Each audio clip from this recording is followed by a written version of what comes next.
Гүл өсімдіктің көбею мүшесі. Бірақ ол қалай көбейеді? Гүл бірнеше бөліктен тұрады. Ең маңыздысы аталық пен аналық. Аталықта тозаң түзіледі. Бұл аталық жыныс жасушалары. Аналықта жұмыртқа жасушасы болады. Ұрықтану осы жерде жүреді.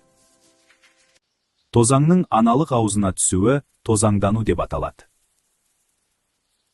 Бұл тозаңданудың бірінші түрі өздігінен тозаңдану.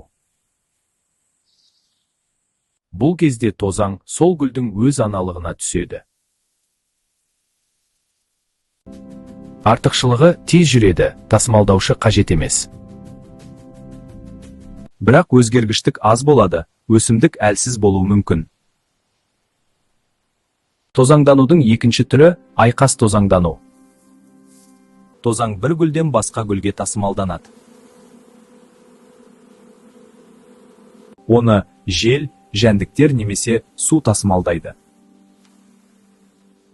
Артықшылығы жаңа белгілер пайда болады. Өсімдік мықты әрі төзімді болады. Үшінші түрі жасанды тозаңдану. Мұнда тозаңды адам өзі тасымалдайды. Бұл әдіс жаңа өсімдік түрлерін шығаруға көмектеседі. Тозаңдану үш түрге бөлінеді. Тозаңдану өсімдіктің көбеюінің маңызды кезеңі.